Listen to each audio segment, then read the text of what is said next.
If you were born 100 years ago and it was the 1920s, you'd be in some ditch in northern France, living in the fucking mud, hoping not to get killed by a random sniper in some bullshit war you barely understand for 4 years. Then you'd come home and hope your wife hasn't been bombed. Yo! You understand? But that's the world. That's the world. The world has become exceptionally easy for a lot of men. It used to be a different place. Most men were cannon fodder. Most of us would have ended up in wars, dying for fucking no reason. Damn. Now we don't have to do that. So because we don't have to do that, men think it's okay to just become comfortable now. You're not supposed to be comfortable. You were never evolved to be comfortable. You're supposed to be uncomfortable. Right. And if you make yourself uncomfortable constructively, it's very easy to be anything you want. I find it amazing that people will sit there and spend all their time upgrading that character, making as much money as they can, getting the best guns, getting strong, getting some hoes, meeting important people, getting the best car. They'll do all that in a game, but they won't do it in real life. I find that incredible. Like, my life is GTA. I don't need to play a game for GTA. If I want a gun, I'll fucking buy it. If I want a car, I'll fucking buy it. I want a bitch, I'll get her. It's me. I am GTA. I don't see why people play the games. They play the games because they're scared of loss. Because if you die in the game, you get another chance. If you lose in the game, you get another chance. In life, you get one shot. Damn, that's... But if you get some balls, that's what life is as a game. That's what life is as a man. This is one big video game. You get to upgrade your character. You're not born with any value. All these women that you just put me on with are born with value. They're pretty already. They're gorgeous already. They're good looking enough. Even if they're a 5, someone's going to give a shit they exist because someone wants to fuck them. As a man, if you don't make yourself valuable, you have no value. You have to get up and do it. Just like a video game, you start with fucking 0. You have to decide if you want to complete it. You have to upgrade your character. So I find it amazing that men are going to play video games and fuck about and waste their time instead of upgrading their character. Everyone knows what to do. You know what you have to do. You're right. If you had to become the most dangerous, intelligent, respectable man on the planet, you know you're supposed to go to the gym. You know you're supposed to train, learn how to fight. You know all these things. You don't do them. That's your decision. It's your prerogative. I didn't make that choice. I made the choice to do it all.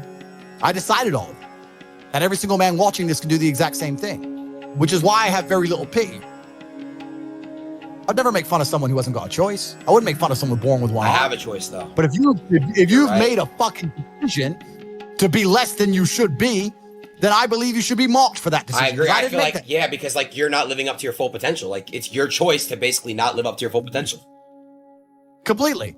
And me as a man, when I put myself through hell, when I have had such exacting, such stringent standards for myself, why would I then have less exacting, stringent standards on the people I meet? Damn. Why would I put myself through hell to be me and then meet someone who didn't put themselves through hell and then treat them like my equal? No, fuck you. I suffered when you didn't. So you're not my equal because you decided not to suffer. You have enjoyed comfort when I haven't, and that's fine, but don't expect me to look at you as my equal because you're not. I'll snap your fucking neck.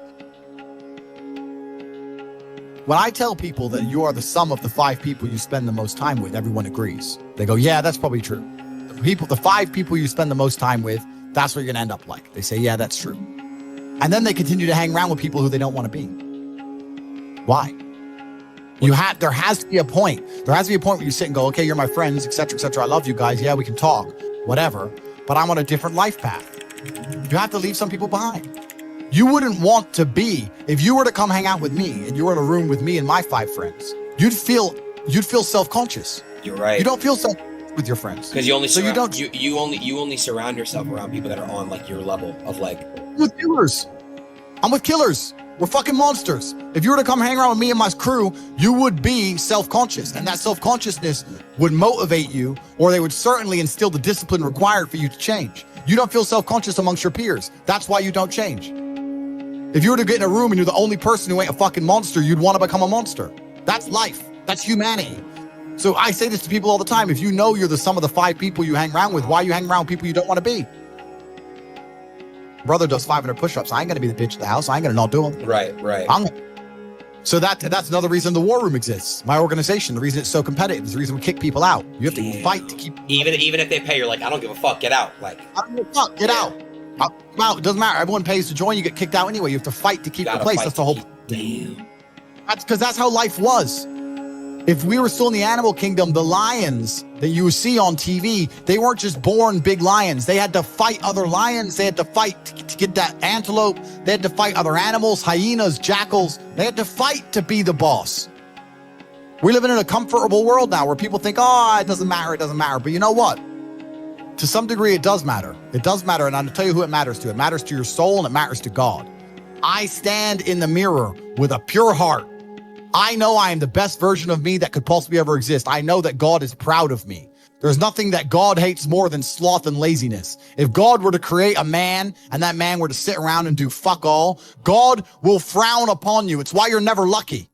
If you're listening to this and you think I'm never lucky, I'll tell you why, because God dislikes you because you're fucking lazy.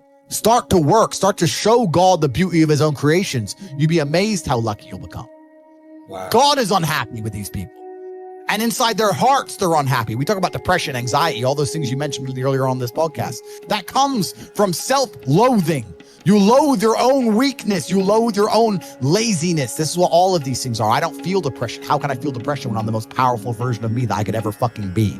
How can I feel depression when I could squeeze my own hand hard enough to break my own bones? How can I feel depression when I've smashed and destroyed 68 people's faces in front of me, men who thought they could test me in fair combat? How can I feel depressed? It's impossible. Watch your friends when they're on TikTok. How long can they even focus on a video before they have to change? Half a second, Damn. maybe.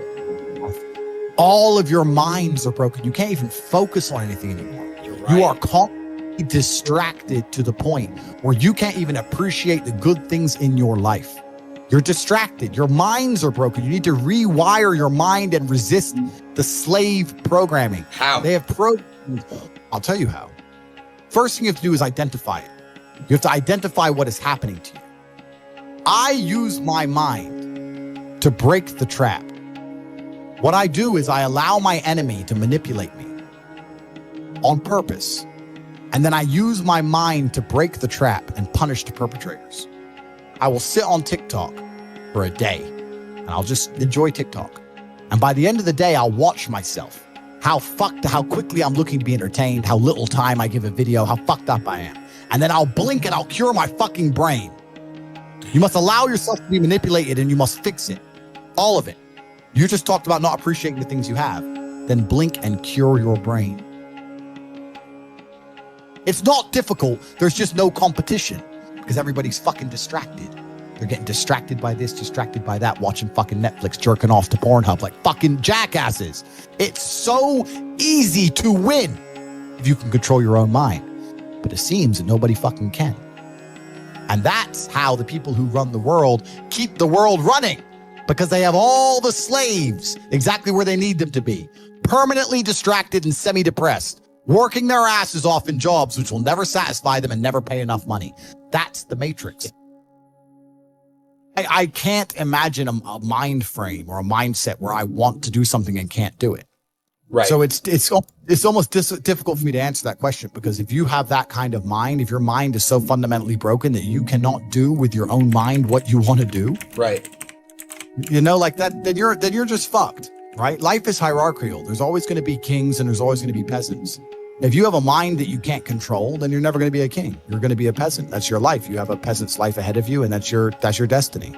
Enjoy, right? There's always been peasants. That's life. But I believe that, the most important thing you can do as a man is to gain control of your mind. Once you have control of your mind, life is so ridiculously easy. It's so ridiculously easy. It's so easy to be in. People say to me, Tate, you're in good shape, but all you do is drink vodka and travel the world. You're never even home. You never even have a gym. How do you do it? It's ridiculously easy if you control your mind. If I decide to do 1,000 push-ups, I'll do them. Maybe I have to do them one at a time. Maybe I'll get tired. Maybe I need a break. I'm going to do 1,000 because I said I'm going to do 1,000. It's not fucking hard. Everyone knows what they're supposed to do. Once you control your mind, it's easy, right? Getting over a breakup with that bitch. You miss that girl, you're upset, you miss her with all your heart, da-da-da. But once you realize she's gone, if you control your mind, she's gone now. She's gone now, gonna miss her. That's a shame. Off to the gym. You either control your mind or you don't. And all of these things stem from the same problem. It's something you can do. It's something that is learned. It's something that is taught. But it's something that I needed to survive. So for me, it's easy, right? It's all I've ever known. right. But people have they don't need it to survive, so they never develop the skill. That's just how it works. At the end of World War II, when men went to Europe and saw unspeakable horrors at the end of World War II, did they all come home and need therapy, or did they all come home and get back to life? Back to life.